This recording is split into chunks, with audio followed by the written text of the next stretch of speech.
Cricket মাঠে ধুন্ধুমার ৪ ছক্কা, বোলিংয়ের ধরন, উইকেট কিংবা বাউন্ডারি, প্রতিটি বল ধরে অনলাইনে চলে রমরমা জুয়া। খেলার পেজ বা অ্যাপে দেয়া হয় চটকদার বিজ্ঞাপন।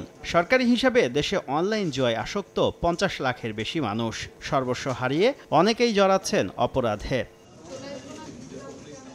অনলাইন জুয়া ছাড়াও পর্নোগ্রাফিতে আসক্ত হয়ে পড়ছেন তরুণরা, যা নিয়ে উদ্বিগ্ন সরকার। এই অবস্থায় বাংলাদেশে পর্নোগ্রাফি, অনলাইন জুয়ার সাইট বা বিজ্ঞাপন বন্ধ করতে টেক জায়ান্ট গুগল, ফেসবুক ও টিকটককে আলাদা চিঠি দিয়েছে বিটিআরসি।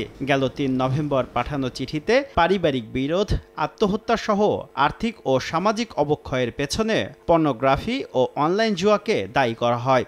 বাংলাদেশের প্রচলিত আইনে এসব কর্মকাণ্ড নিষিদ্ধ এবং শাস্তিযোগ্য উল্লেখ করে ডিজিটাল প্ল্যাটফর্মগুলোকে দ্রুত পদক্ষেপ নিতে অনুরোধ করা হয়েছে।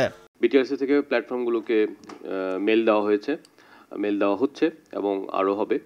সো একটা কন্টিনিউয়াস কমিউনিকেশনের মধ্যে আমরা আছি। ডিজিটাল প্ল্যাটফর্ম ছাড়াও মোবাইল অপারেটর, এমএফএস প্রতিষ্ঠানগুলোকে অনলাইন জুয়া বন্ধে কঠোর নজরদারি ও ব্যবস্থা নেয়ার নির্দেশ দেওয়া হয়েছে। পুরো সাইটগুলি কিন্তু আমরা এনটিএমসির মাধ্যমে পুরোটা কিন্তু ব্লক করাচ্ছিলাম। ডাটাটা অফ করে দেওয়া যায় কিংবা তার ইউএসএসডিটা অফ করে দেওয়া যায়। সম্প্রতি বিটিআরসির সভায় মাদকদ্রব্য নিয়ন্ত্রণ অধিদপ্তরের মতো অনলাইন জুয়া এবং পর্নোগ্রাফি বন্ধে স্বতন্ত্র একটি এজেন্সি গঠনের প্রস্তাব দেওয়া হয় আইনশৃঙ্খলা বাহিনীর পক্ষ থেকে।